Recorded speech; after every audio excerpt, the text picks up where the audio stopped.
yesterday who were trying to get the attention of President Nicolas Maduro. We are joined by Patricia Mendoza, and we also have with us Yesenia Goncalves, who was also interviewed in that clip from the Jabari phrase. A very good morning to you both. Good to have you on the program. Do you feel you were able to achieve anything? Because it was just a few of you all. Did you feel you were able to achieve anything by your protest yesterday?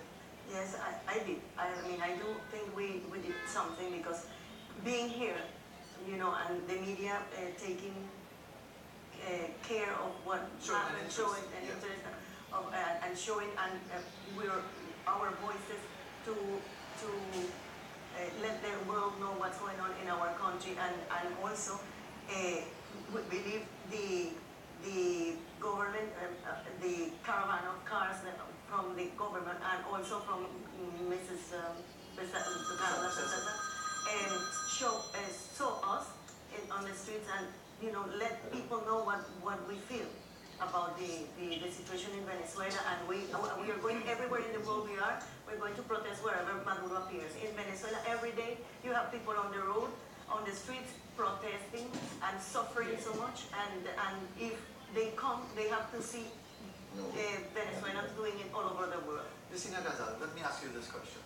It is suggested that this is a campaign by the middle class, by the upper class, by those who were in government before Hugo Chavez came into office 15 years ago, that you all are prepared to destroy your own country just to get back in power.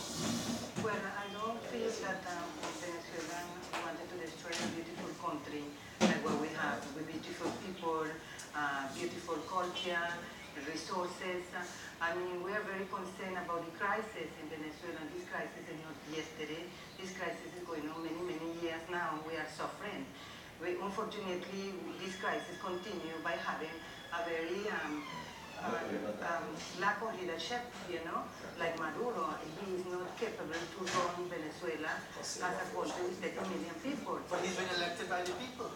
Yes. And do you believe in democracy? Do you want to have a coup to get rid of Maduro, like the Americans were trying to do a few years ago? He was democratically elected. Yes, that is true, yes. But that is another issue that I really don't want to get in it, because remember there was a lot of matters going on with the electorate and all that. Sure. I don't want to get into that, you know, but basically the point about it is that right now Venezuela is going through a crisis. We are focused not really on the political issue in Trinidad, or that we are against the policy that the Prime Minister trying to accomplish, which we are very happy once we dealing with the best resources and the best interests of the country. We are very happy because we live in Trinidad. And just the same way I could protest about my country, Trinidad, in Venezuela, I will protest if I see something that is not fair to the poor people or to the people who are getting killed every day, you know. So basically, but do you care about the poor people in Venezuela? Because the poor people in Venezuela are saying that we finally have a voice. We finally are getting a share of all the wealth in this country that was kept away from us for many, many years. And the rich people in Venezuela do not like the poor people in Venezuela getting the sort of government that they want. What happened is, remember that the politics is playing people who brainwash the poor people.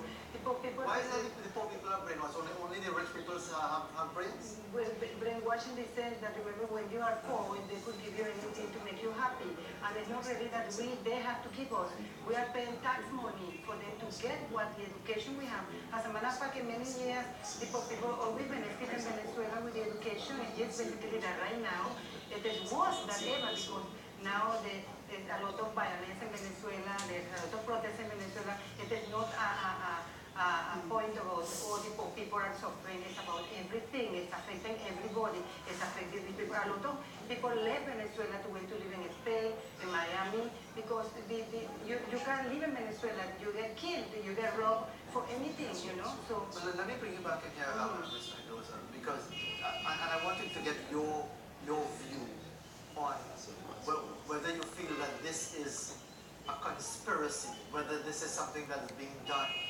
I know you're smiling, but you know what the question is. That it is the private sector, the powerful business people who are stopping the basic things like toilet paper, and they would rather not sell it and have the country do without just to try to bring down this government? I just want to tell you that all the power is in Maduro. He's ruling the world, the country as it is his own shop. So how can anybody do anything? If you even tweet, you go to jail. If you tweet against the government, you go to jail. There are many bloggers in jail. The opposition leaders are in the list. The mayor of Caracas was kidnapped by the government because he just wrote a letter. You're saying that the government kidnapped the Yes. It's everywhere. There are videos. There are proof about that. They are saying that they have videos and proof about his conspiracy. Where is it? All the time they are saying they're going to kill Maduro. They're going to kill me. And I have proof. I have videos. I have this and that. Where is that? Nobody has seen it. So if the power resides on one person, why are they saying that the others of the opposition are doing things against them? Because the people are fed up. Right now, probably, okay, Maduro was in the like 50% or 49% ever. It wasn't that much the difference. Right now, I want to see when they go to elections again. Because the Chavistas or Maduristas are fed up with this. You see lines, people stamping their hands with numbers like animals to go in and a line to buy basic things. No, the people come to Trinidad to get corn that was used to be sold in there or made there in Venezuela. Now they don't find it. We have families there. My mother calls me every day crying, I cannot do these lines and go like this. So listen. What are you hoping? Of course, President Maduro was here yesterday, he's gone. What are you hoping that the government of Trinidad and Tobago can do? You've had your protest to highlight your concerns and how your country is going. What are you hoping the government can do? Let me tell you something. They came for an energy meeting and all these things. I'm reading in the newspaper that he's giving millions of dollars to Antigua for the oil company. In Venezuela, we have the best or biggest refineries in South America, at least. And they burn every month. There's no maintenance, there are no specialists. The professionals are going to other places because they say, you will not come back. Just because we oppose them, but we are professionals, we're working in what we have to do, and we're not agreeing with them, but we work as professionals. People graduating and leaving the country, you understand? So why people starving in Venezuela and he's giving away money to help other countries? What we want from, it's not the government, but everybody to see what's going on. And solidarity with the people in Venezuela. If you don't want to agree with the middle class, upper class, but the poor people are suffering more because... But the poor people still vote for it. The poor people, well, let's see that, because before this election, the past election, this wasn't happening. It's going quickly, so bad, that we will see what's going on, what's going to happen next. Yesenia Gonzalez, what do you think is going to happen to your country? We're going to face more trouble. I mean, it's going to become more poor because right now human rights are not really giving us, the voice. We complain to all the organizations and we don't have a voice. The Venezuelan people right now can't even connect into the internet. They block everything. They can't get news.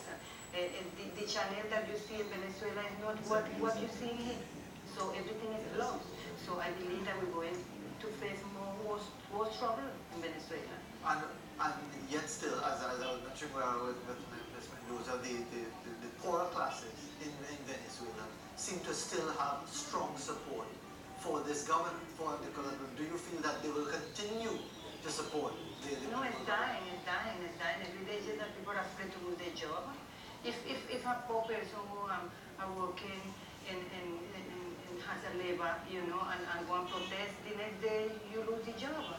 So nobody wanted to read this. It's happening in Trinidad, and it's a minor issue in Trinidad in the sense that At least Trinidad is stable in every aspect, but in certain things, people are losing the job because of politics.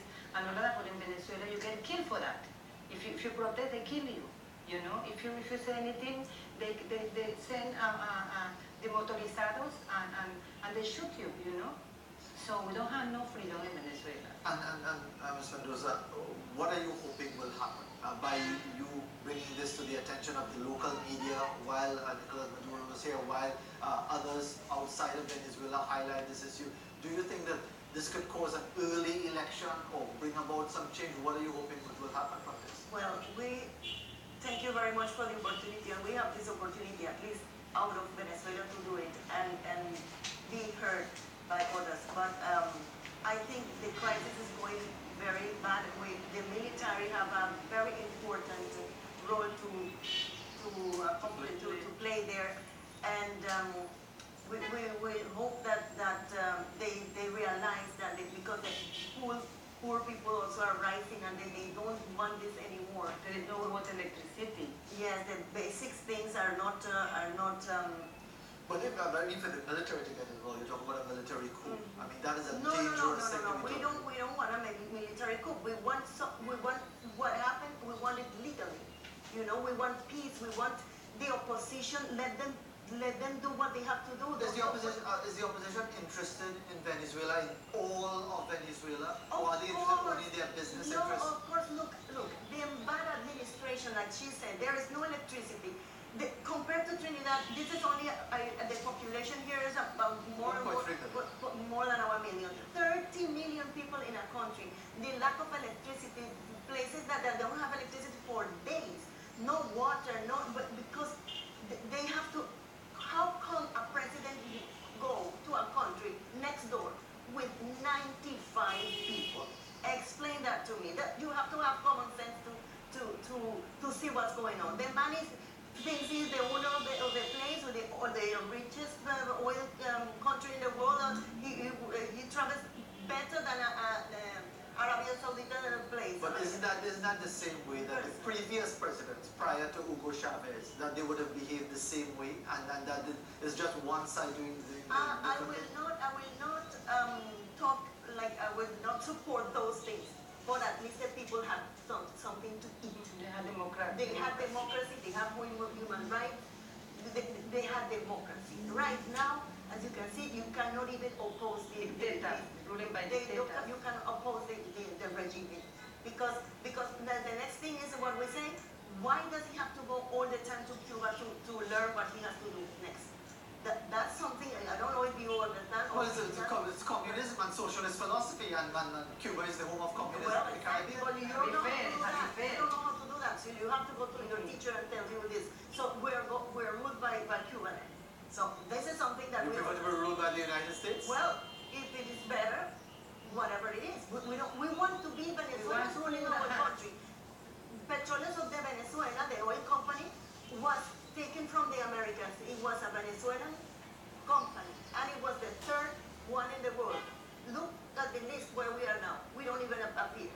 So it's not, I mean, 15 years to destroy a country. Excuse me.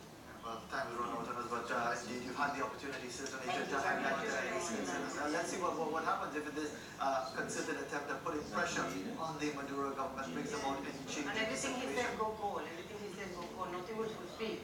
So hopefully that very soon we're going to be get ready on him and that things will go better. And I hope the promises he made yesterday to this country, he paid them. And because we're paying to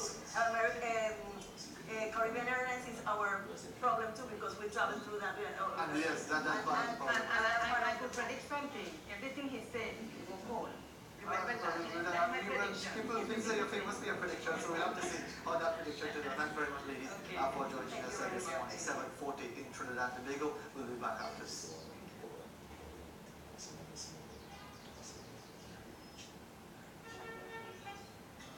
I've been baking and cooking